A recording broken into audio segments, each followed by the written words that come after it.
Welcome to A Meaningful Marketplace. I'm Sarah Masoni from Oregon State University's Food Innovation Center, where I've helped countless dreamers launch their new food products. It's the science of taking a food delight from the kitchen to mass manufacturing and still keeping its great taste. That's what I do. I've been called the woman with the $1 million palate, although I haven't tried to cash that check yet. Listen in weekly for real-life stories. I'm Sarah Marshall, owner of Marshall's Haute Sauce and author of Preservation Pantry, modern canning from root to top and stem to core. I love inspiring business owners to get started on their journey, encourage folks to be part of their local community, and I'm excited to help business owners tell their stories. Hello and welcome to the Meaningful Marketplace. We are here weekly to discuss the journeys of food entrepreneurs. We're glad you've joined us today as we bring you stories of hope and inspiration. This is Sarah Marshall, owner of Marshall's Haute Sauce. And Sarah Masoni of Oregon State University's Food Innovation Center. Hi, Sarah Marshall. Hey, Sarah Masoni. We both spent our weekends at the fairgrounds. But in separate places. Yeah, I was down in LA at the LA County Fairplex, the 104th annual dairy judging. Wow. And I was on one of two groups that we judged about 75 ice creams. That's so cool. And then we had, I think, 4 or 5 tables judging cheese and other dairy products. I was in Cheese World too. I was at the Oregon Cheese Fest. So lots of cheesemakers from Oregon and California came. They kind of meet in the middle in Medford. So we drove down to Medford for I the heard show. that's a huge festival. It's really big. Yeah, it happens at the Jackson County Fairgrounds. They also do a version in Portland. This is the second one. So they do one in Portland, one in Medford. So people can come from all over. So it's a big fundraiser for the Guild, I think. Yeah, it's for the Oregon Cheese Guild. Lots of really great cheeses to try. I think my top cheese I tried is a new one from Rogue Creamery, and that's why it happens in Medford, is because it used to originally be at Rogue. But they come and bring lots of cheese, and they made a new yuzu cheese that has like yuzu peels in it, and it was lemony, delicious. For people who don't know what yuzu is, it's from Japan. Yeah, it's kind of an interesting little citrusy, lemony, limey sort of yumminess. Yeah, it was so good, and we had such a good time. It was fun to be around all these cool makers, and if anybody's interested in finding out more information, you can check out the Oregon Cheese Guild. They'll do another show here in Portland. Actually, I thought of you when I was in California because some friends of ours took me to dinner at a place called Abuela's in Claremont, and guess what I had? I don't know. Birria tacos, just like we had in Vegas. Yeah. Every time I have them, like, ooh, I have to see if it's as good. These were as good. Yeah, were they? Mm-hmm. Great. They had the cheese and the meat. It was so good. So fun. Yeah. Well, I'm glad you're back. I'm glad we're recording in person today. We're here at the Food Innovation Center. Sometimes we are not together, but today we are because we wanted to hang with our special guest. So today I'd like to introduce you to Yvonne Smoker. She's the industry liaison for food and beverage manufacturing at Prosper Portland. Welcome. Thank you so much, Sarah and Sarah. We're glad you're here today. We see you all the time. We know you all the time. Everywhere. But now we want to make sure everybody else knows you. Oh, yes. Thanks. Appreciate it. So the first thing we start out with is making sure people can connect to you on social media. So it can be Prosper Portland, it can be you, whatever you want. Where do people find you online? On Instagram at Prosper Portland, also on LinkedIn at Prosper Portland. Perfect. I am on LinkedIn too. That's probably where I'm most present. Great. Yeah. And we'll link all the things in the show notes so people can just easily click. You also have a newsletter, is that right? I do, absolutely. Yes. How do people sign up for it? I wish it was super easy. Right now, I'm actually building a website, so soon it will be super easy. But right now, if you go to the prosperportland.us/food and bev, you can sign up at the bottom of the page. Yeah. Perfect. And it's really beneficial to sign up for those newsletters so you can find out all the things that Prosper Portland's doing.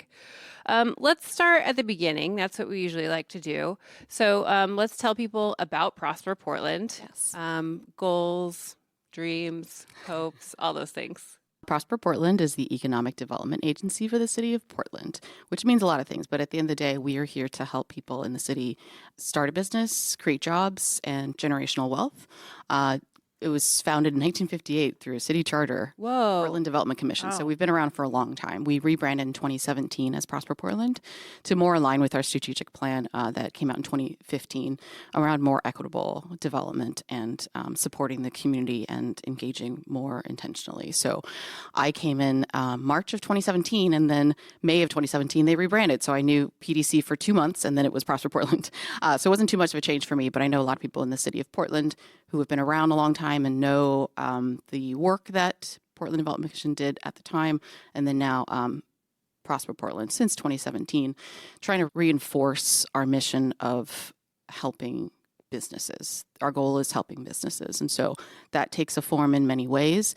At the end of the day, I say loans, grants, and technical assistance. And technical assistance, one of these loose terms that we at the government love to use, but essentially it's business support.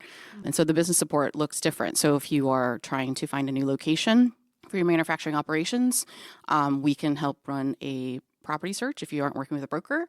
And depending on where that location is within the city boundaries, we also have programs for tenant improvement grants.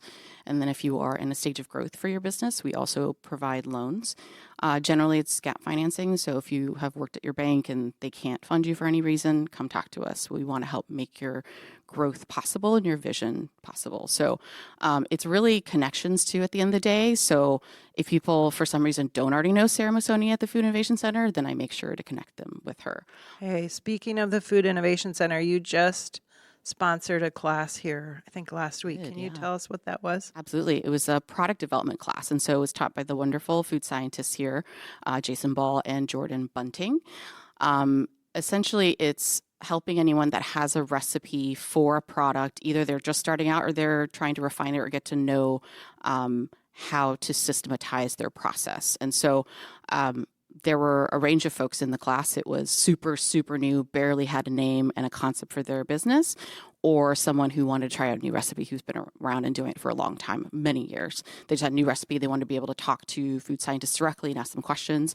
So what was great about it was, you can hear the same thing a few times and it still doesn't get in. So I think there were a couple people that might have attended the last one and came back because they had a new question, right? So it's breaking down that barrier of cost for folks. So it was $10 for Portland-based companies to be able to have 3.5 hours with these amazing, smart scientists to talk about their product. And also, what's a spreadsheet? It has started as simple as you want to make sure that the measurements for your recipe are exact so that when you are ready to go to a contract manufacturer, you have everything already organized to pass it on to your co-man. Now, I've noticed that you're attending those classes, Yvonne. Yes. So do you feel more confident now when you talk to food entrepreneurs? You feel like you can give them some advice? Somewhat, but I would never do more than what Jason and Jordan do. I would always just say this is the basics of what you need. So just make sure you have these things in place, and anything past that, go talk to a professional. But yes, I try to learn the basics for people to be able to walk them through. That's very nice. Yeah, the fundamentals of doing business for sure. Well, and that's such a good deal to be able to get that information and get that interaction with people from the Food Innovation Center since it's being sponsored by you guys. I'm sure it's so beneficial. If people want to sign up for the next one or be part of that, how would they go about doing that? Reach out to me, smokery@prosperportland.us. So it's last name, first initial, Smokery, if it'll help you remember, Smokery at prosperportland.us. We are constantly trying to figure out what's been effective. So the last one, we did one in the fall and we did one this spring. So the one in the fall was mostly Oregon people and I wanted mostly Portland people. So we made sure, okay, the discount's only for Portland people this time. So we want to make sure these Portland folks that are super brand new can not only learn about this resource here at Food Innovation Center, but also the resource that we have at the city so we can start them on the journey early. Okay, are you working with a business advisor? No? Okay, well, we have the Inclusive Business Resource Network where you can get plugged into a business advisor that walks you through your long-term business advising as well as helps you with your business plan. And there's so many organizations in our network at the Inclusive Business Resource Network that there are food-specific advisors who have come from opening their own business or have worked at this nonprofit for a long time. So our food-specific partners are Hacienda CDC and Built Oregon for those growth stage companies. In addition, we also have our Office of Small Business, which is place-based, and so it's the districts each have their own community liaisons, so they're over at our team, at the economic development team. So, Yvonne, this is a lot of It is a lot of information. And you're talking really fast. Sorry, I can't help it. You're so excited. I also just talk fast in general. So I do have a question. Do you have on your website, are you going to have like a kind of a cheat sheet, step-by-step sort of pathway that people can follow? So you know what? That actually already exists on the Office of Small Business website. If you go to, I think it's Portland Office of Small Business. We have a few domains, but it's Office of Small Business for Portland. One of my colleagues, she did the great work of, if you are starting a food business, here are the list of resources. So there's not only the ODA roadmap, but here's like steps, right? So like ODA regs, here's their roadmap. And then, do you need a commercial kitchen? Here's kitchen door. Do you need to talk to liaison? Here's Yvonne. So she did that pre-work for me, which is really great. That's amazing. So that's for anyone that wants to start a small business. The Office of Small Business is that resource. And so when you get past that sort of initial conversation and you have a specific product that you're trying to get into retailers, or you need to make those connections to service providers, so that's where they would do the connection to me. And for me, it's literally whatever a business needs. When they say, like, what does your support look like? I'm like, well, what do you need right now? Like, what is your biggest hurdle? Tell me about your business. And so after one conversation, it's very easy to tell, okay, this person has been around for a while. They've been doing business and they just need that next influx of cash, or they need that next retailer. And so whatever a business needs is so varied depending on what stage they're at. And of course, I think the biggest response is money. Yes, you do need money. And past that, I think anybody who has that daring dream to have a product, to want to share it with their community and with the world, they need to be able to fund that dream. So I think a lot of folks, start with friends and family and then, go from there. And so for us, we also have partners that have these programs that get people ready to pitch to investors. And so we do have a network of folks that we partner with, because we're not here to replicate programs. We're here to kind of connecting everyone. Connect people, as well as if there's a gap in programming, like, can I fill in the gap? Great, let me do that. Like, if there's a subsector of the food community that want to connect, I want to be able to bring them together. Now, in Portland, one of the things that you've done is you've helped people get their shelf life studies done, which is huge, because it's expensive. It is indeed. And it's funny because Sarah is such a great resource. It was maybe a couple of years ago that I was like, hey, what is that service that is just cost prohibitive to most folks? And she's like, shelf life study. I'm like, great, let me implement a program. So it was a pilot program. Was amazing. That's cool. It was a pilot program of like, okay, so let's figure out what's going to be impactful, but we're not going to cover the 100%. We want the business owners to still have stake in it, right? Because I think it does. It's a challenge we've already discovered in the last 9 years or so I've been here, that if you do offer things for free all the time, it devalues it a little bit. Yeah. And so for something that's investing in the success of your business, and for that next stage, if there is a retailer that's like, how long does this last? And you're like, I think maybe a couple of years. Like, you want to be definitive in your response. And so I think with the Food Innovation Center having over 25 years and doing the work, that if you say, oh yeah, I've already gotten that tested at FIC, that, okay, yeah, you're like official, like, right? And we want people to be successful and, like, again, hit that next milestone. And so I think that was a successful program the first year. And so we wanted to continue it and also add to it, right? So part of that is hosting these workshops for food and beverage folks. And so product development was the one that came up. But if there's another service in the future that, hey, this is also what's missing right now. And so for us, it's very much, it's not just me, the agency, we pivot whenever we need to based on what's happening. So during the snowstorm a couple of years ago, we diverted funds from our repair and restore grant to specifically those who were impacted that week, because it's not just, okay, our window's broken. Well, yes, but past that, when you were closed for a week, how did that impact you? So how can we help you? And Sarah Marshall, have you used any of the Prosper Portland things that they offer? Well, I was just going to say, the thing that I notice is that you are connected to everybody. So I just kind of follow along with what, the emails that you put out, the things that I see Prosper Portland is doing. So I haven't received services from Prosper Portland, but I do a lot of Prosper Portland things. So I end up interacting with a lot of, And that's not really true because you guys sponsor Livelihood Yeah. Northwest. We are. And you did that. You were And like Entrepreneur of the Year, and remember? I do remember. Just in case anybody forgot, I was Entrepreneur of the Year. Yeah, Yvonne and I were there celebrating. hooting with and hollering. you. And you guys were there yelling for me. Thank you very much. But you do. I have received services from Livelihood Northwest. That's who my mentor is through. So technically, I have received Prosper Portland. We are also hosting our first ever product fair, and I mean, we haven't. I'm going to be part of that. Yes, we haven't released all the names of the companies. When is that? It's a private event specifically curating an experience for buyers. And so it's a combination of our retail buyers and corporate buyers because it's a partnership with our other program, Portland Means Progress. And with that, it's a lot of folks who are wanting to diversify their supply. So supplier diversity, intentional purchasing, that's a part of Portland Means Progress. And so the members of that initiative are invited to come. So anybody who's a corporate buyer, so like OHSU might have a corporate buyer, or name your corporate entity that buys coffee or snacks for their office. And so we want them to think more locally with that and not just go to Costco and buy things, right? Like you can have your coffee and your, popcorn or whatever from a local company.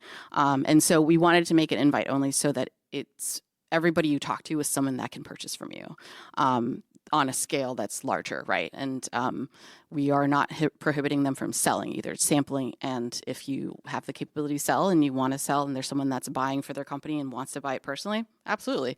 And much like most trade shows, those relationships might take time to cultivate, right? So it's not just you meet someone and they're going to lock in a contract. It's like every trade show. So we want people to be prepared too. So leading up to it, we have our partners at Built are hosting a retail readiness sort of if this is your first trade show, then you get to figure out the things you need. Like you want your sell sheets, you want your business cards, you want your exhibit to stand out, right? So it's the first year we're doing this. We're hoping that it's successful. In the past years, we've done catering fairs, and that was one thing that businesses had asked for.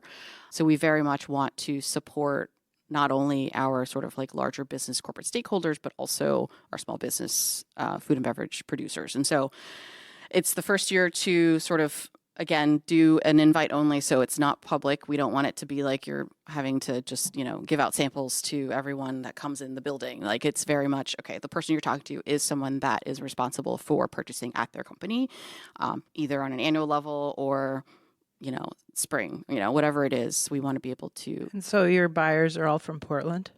It's a mix. It's probably mostly, I think, right now. But again, I think for us thinking larger, we could, in the future, look at our Washington partners to do across the state lines. There's a lot happening, actually, in the next couple of weeks as far as trade shows and partnering with Oregon Department of Ag, actually, on a couple of these opportunities for business owners and buyers to connect. So are you going to tell people what they are? What the opportunities are? Oh. They're happening, so the applications have all closed. They've all closed. Correct. But I think a lot of programs are in their pilot year. So if it's successful, then we can bring it on a larger scale, again, in collaboration, right? Because I'm one person on my in my agency of less than 100. So we each do so much in our one role.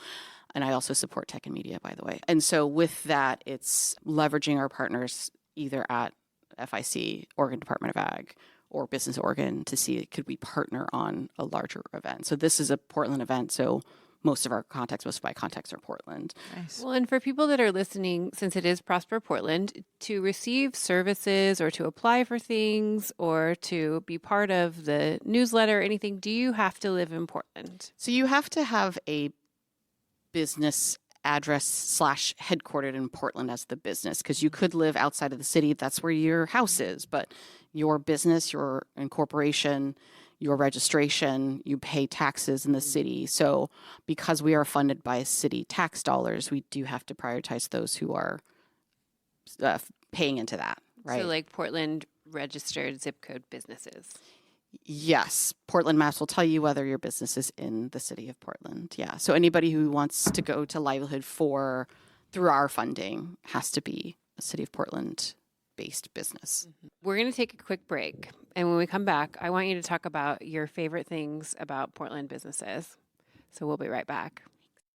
Oregon State University's College of Agricultural Sciences and the Food Innovation Center are proud sponsors of Meaningful Marketplace.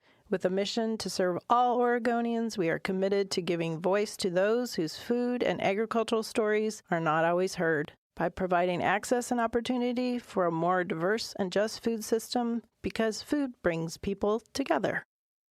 So we're back. Okay, Yvonne, everybody hates this question. Do you have a favorite business that you've helped in Portland? You can't ask that. It's like, That's why people hate I that want to hear what you say. favorite. What's your answer to that?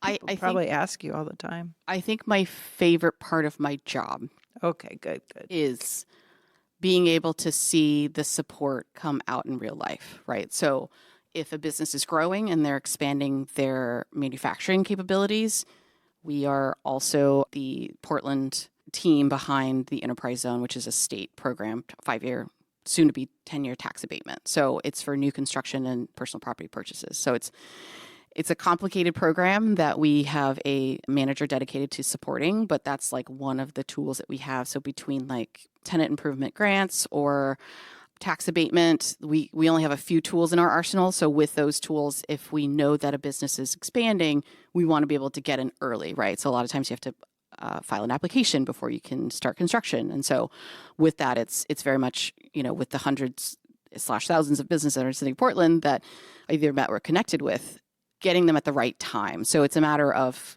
if a website exists that has all the programs, stay tuned. And if you are on my email list, if we have social media channels, if I talk to people at an event or if I attend an event. So it's getting the message out to as many companies as possible so that we can shepherd them through that process, right? So for example, there was a food manufacturer expanding their manufacturing capabilities. And so they were buying all this new equipment and they were doing construction and like tearing down walls and putting up walls. And so I'm like, oh, have you taken advantage of or have you heard of the Enterprise Zone? They're like, no. I'm like, okay, let me get you connected right away. Because if you're spending this much money, you should at least get a little bit of tax abatement from it. So they are now an Enterprise Zone company.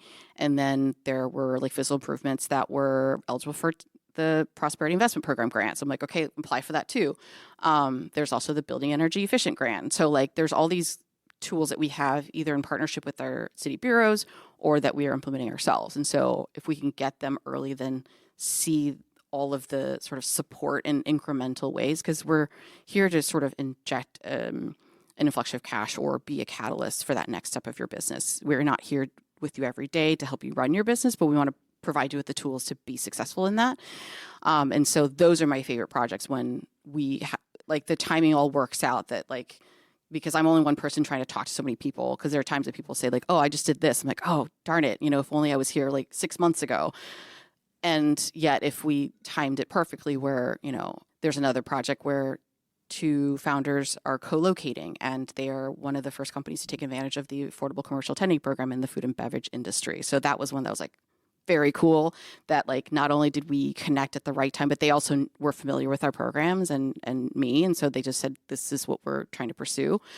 And so construction's moving along. We also, if you're permitting too, obviously it's one of the biggest headaches a lot of people have in this city. Yeah. We have contacts with our bureau partners in permitting. So if we know a project's being delayed for one reason or another, we'll say like, contact our person, or we'll connect with our person and say like, do you know about this permit at this address? Can you help push it along? And say just, click some buttons or send some emails, and then it gets pushed forward. So we try to hit as many people as possible. And like, if we are able to walk through a project from beginning to end, it's almost as if we were there while it was being constructed, right? Like much like you see a construction project, you're like, oh, you saw it when it was rubble on the ground, and then you see it up, and it's just like the best thing. And so that is the best part of the job. Well, the thing that I notice about what you do is that you are very excited about all the companies that you work with, and you have this big heart and you want to help them, and you know everybody. So you can connect all these different people.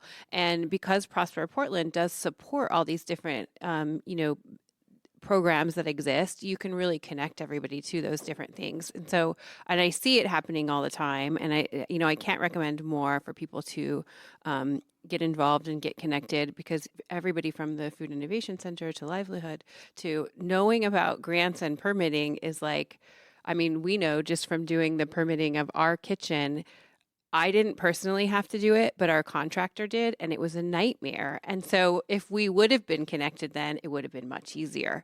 So I just, I appreciate all of the wonderful things that you are doing.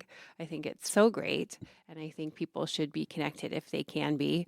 I know you didn't name any specific businesses yet, and you don't have to. We're not telling you to say a favorite. But if you do want to talk about some of the businesses that are involved in Prosper Portland, and we are going to have a bunch of Prosper Portland clients on the show. We're going to do a Prosper Portland series. But if you want to just talk about some of the people around town that you want people to be excited about and look up and support, this would be a good time to do that. Fantastic. Well, I don't want to be spoiling the guests that are coming up, but it doesn't have to be the guests that are going to be on the show. It can just be anybody you want to talk about, and you could talk about some of the connection to Prosper Portland if you want. Well, I guess I can bring up one specifically just because I think they're part of our marketing materials, and so they will know that their face will be out there. So Olympia Provisions has been a long time, like I think maybe 2011. They were an enterprise-owned company back then, and so they've been involved in our programming for a long time, and they've also figured out, that each new phase of construction is an extension of your tax abatement. So there are ways to utilize most effectively some of these programs. And so Michelle and Elias have been very great partners, and their story is our first enterprise zone case study of how the support has impacted their business and how many years they've been involved in it. And they were lovely enough to let us tour the facility and take photos and tell their story. And so that's just been such a long-term relationship that preceded my time there even. And so there are so many great Portland brands that have been founded here and have grown here and scaled here, and we had just a small part, right? So we never say we did that. No, it's more like we got to be a small sliver of a portion of their story because we want to invest in companies in Portland, and that is one of those Portland founded brands that's so ubiquitous and so known and have such a great quality product that's one that I'm proud to say, yes, we've had a long-standing relationship, and they were kind enough to allow us to tell their story. So it definitely is and even this podcast, it's you're already creating this great community and telling these stories. And the Sarahs, two of my favorite Sarahs with an H, my sister's name is also Sarah with an H. And then us coming in to be able to highlight, spotlight, and point to Portland companies that we've worked with and have impacted us at the same time we've impacted them, right? So we want to be able to tell the stories of not only their success in the city, but how we had a small part in that, right? Because it is hard to see when people say, what is economic development, or what do you even do? Mm-hmm. I had a friend actually say, I can tell what your husband does. He does carpentry, general contracting. That's easy to explain. I couldn't tell someone what you did because as I'm telling him about my week of, I'm going to go to a podcast recording, and I'm going to shoot a video for a business, or so every week is different. Every day is different. And that's part of the fun, but it's also part of the vastness of support, because when someone says, how do you support a company? It's well, what do you need right now? Right. And if a company can't take advantage, if you directly, Sarah Marshall's I haven't engaged in this program, but because you are still tied into our community and our network, you are taking advantage. And that is one of those silent behind the scenes partner work that we do, right? So while we fund Accelerate Women, OEN, Livelihood, Hacienda, MISO, all these organizations that have been around in Portland for a long time, we're just in the background funders. You don't necessarily know that this is a program of Prosper Portland. So this is probably part of our marketing campaign of saying, we are here, this is what we do. I am one piece of that gigantic puzzle of what economic development is. It's just, supporting a business who then supports their family, who then supports that community in that city, in that state, right? So it's microeconomics, I guess. Well, wonderful. And that's the thing. I mean, I didn't even know that Prosper Portland funded Livelihood Northwest until my advisor told me. And then I was like, why don't they tell everybody that? Yeah. And then when I notice you at all these different things that I'm attending, just because I want, to be part of the maker community, I think, I bet Prosper Portland is funding this, And so I just think it's good to let people know that you're part of all these different networks, and that Prosper Portland is here to support them, and that's where their funding is coming from, because it's like important for all of them to exist, and they wouldn't necessarily exist without that funding. And then all of those programs can individually help these makers. And that's why Yvonne has to talk really fast. I know she's got so much. That was the other question I was going to ask you is, are you always working? Because I see you at events. Every single event I go to, there's one. You're at everything all the time. I don't get much sleep. Mm-hmm. I don't either. I mean, I'm at the same thing, so I figure. But it, for me, it's like, my business. For you, it seems like you're working your job all the time. Yeah, absolutely. And even if there's like a market on the weekend, I choose to go. I don't have to go. I choose to spend my money. I choose to buy all the snacks and all the coffee because, and like, it's funny because there's coffee companies that'll do subscription services. I'm like, I would, because I love your coffee, but I want to be able to buy different bags from different roasters from around the city. So it's the discovery of something delicious. I think we all love, obviously, but I think I jokingly tell people like my job is delicious because I do get to work with and be introduced to a lot of really great brands.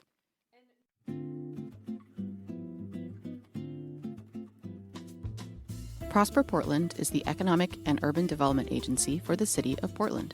We focus on building an equitable economy by carrying out a comprehensive range of economic development programs that support small business, improve access to workforce training, and create jobs for Portland residents. Food and beverage manufacturing is a fast-growing industry that demonstrates strong, inclusive growth potential in Portland. It encompasses everything from entrepreneurs just starting out to established companies with international distribution. Prosper Portland works collaboratively with local companies and institutions to help grow priority industries like food and beverage manufacturing. This support takes the form of business retention, expansion, and recruitment visits, industry-specific programming, networking events, business-specific support, and access to capital. To learn how Prosper Portland can help your business, contact Yvonne Smoker, the Food and Beverage Manufacturing Industry Liaison, for more information, and visit prosperportland.us. Prosper Portland does things that aren't just food related, right? Correct. Your wheelhouse is just the food and beverage manufacturing. Yeah, so my team is the business advancement team. I am one of 4 industry liaisons. And so athletic and outdoor, metals, machinery, and clean tech. And then I cover food and beverage and tech and media. So there's 5 sectors of business that we support in the city because they're the high wage, high growth, and they're really what Portland's known for. And so my colleagues on the business advancement team, what I do for my companies, they do similarly for theirs, right? So they convene, they host events, and they sponsor partners that put on events and work with our state partners on, again, these larger things that will impact the industry as a whole. So business advancement team within economic development, and then we also have development investment team. So we've got a lot of folks in the agency, but like our team specifically, our job is industry liaison. So like for that industry, what does a company need? If you're based in the city of Portland, great, we've got these funding tools. And if you're not, let's join the conversation on a larger level. So for food and bev, it's very much how do we keep manufacturing in Oregon? So it's not just looking at the city of Portland anymore, because if someone's manufacturing at Beaverton Foods, great, you're staying in the state. Don't go anywhere. And so looking at it at a larger scale is what we have to do when you talk about trying to keep manufacturing local, close by. Got a question for you. Yes, ma'am. How did you fall in love with Portland? It's funny because this year will be the 10th year that, August of 2016 we moved here, so it'll be 10 years. I think we're very spoiled in the city. You go to any restaurant, anywhere, you stick your finger on a map and be like, I'm going to go there. It will be delicious. And that is, and then I think anybody who moves from out of state, I'm from Austin, Texas originally, being able to drive an hour and a half to get to the mountains, the beach, forest, and then a few more hours for the desert is unfathomable to a Texan because like you have to drive 12 hours to clear the state. So I've never been to the national park there because it is a 10-hour drive from where I'm from. So I think between the food and nature, that's the 2 biggest reasons why people love Portland and stay here. I think the speed at which 10 years has passed by has been because the people are so great and so warm, and like my job has been so easy easy in the sense of like the people I work with are also very heart forward, and the companies I engage with, people I engage with that are founders are very heart forward. So we are all empathic people, and we can relate and get along and help each other in a very natural and organic way. And I think that's what's made me be at this agency for so long. And like, it doesn't necessarily feel like a job sometimes when I do get to go and see the Sarahs out in community. I also just love saying the Sarahs because you're a team. So I think it is just the same answer a lot of out-of-towners give, but I think the reason you stay is because of community. Yeah, I mean, that's the thing I love about Portland too. We have such a great community, especially our food community, restaurant community. Yeah. We all like interact really well and support each other, and it's so fun. I think about 25 years ago and how kind of sleepy it was and how it's become really dynamic. I can't keep track of everything anymore. Yeah. And I really reflect back on that. I did kind of know everything that was going on in the past, but I really don't. I really appreciate all of the new people that are doing all the wonderful things here in the food community. Yeah, for sure. I think it was one of the first observations I had was that the food and beverage people are so collaborative here, right? Like, while you do compete with the next person for shelf space, you're better together, you're stronger together. It's like, okay, well, let's go together on this packaging material, so I'm not paying, a bunch per unit. So, and not just that, but creatively, right? I think as a consumer, I love to see collaborations between brands, right? Like these partnerships that like extend past one flavor, right? Because you love working with these people and using their ingredients. Yeah, I think even just knowing what each other's journeys are like. We spent all weekend with David from Hab Sauce because we are instantly friends because we live a very similar life. We have all the same decisions to make. We have all the same people we're selling to and working with. And so you just like understand each other right away. And so it bonds you really quickly, where I don't know if it's always like that with other things. Like if you just work in an office together, it's a little different because those decisions that you're making aren't like impacting your family and your livelihood. And, so it just like, you become buddies pretty quick. And that's how I see Portland, like the food scene. We're all like, we all care about each other and we want each other to survive because that's the other thing about, when I think about the things that Prosper Portland provides and think about like Olympia Provisions existing for so long, you need somebody to kind of have your back to have your business last for a long time, because running a business is very hard. It is hard. And it's hard for people to stay open. And just even when we see businesses closing down and losing funding, I always think, oh, I wish there was something we could have done to help, or we could have been connected, earlier or something like that. And so I think that's the thing. We like all want each other to survive so bad. And there's a lot of services out there that can maybe help. So if you need some services, you might be able to find some through Prosper Portland. So check out the website. Yeah. I think a lot of times people think about the Food Innovation Center as like, a hub for things, but there's like other things out there. Yep. We focus on food science and there's lots of people working on business here in the Portland community. Yeah. And we're neighbors. We're down the street from each other. Yeah. Yeah.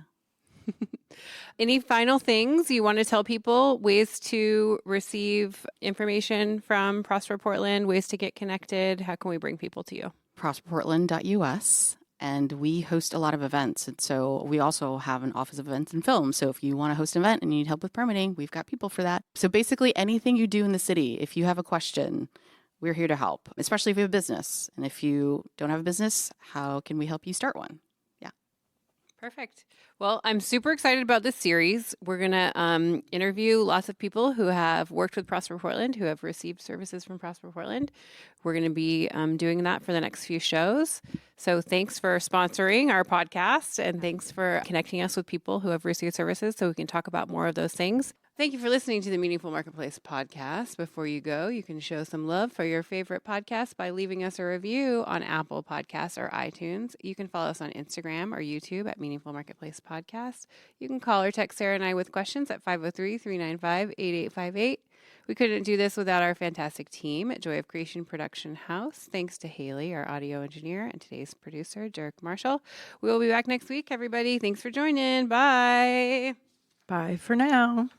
If you love the stories we bring you each week, please consider supporting us on Patreon. As an independent media company, your support is absolutely essential. It allows us to continue creating high-quality professional episodes that amplify the voices of women, small business owners, writers, artists, and creatives, and keep their stories free from commercial pressure.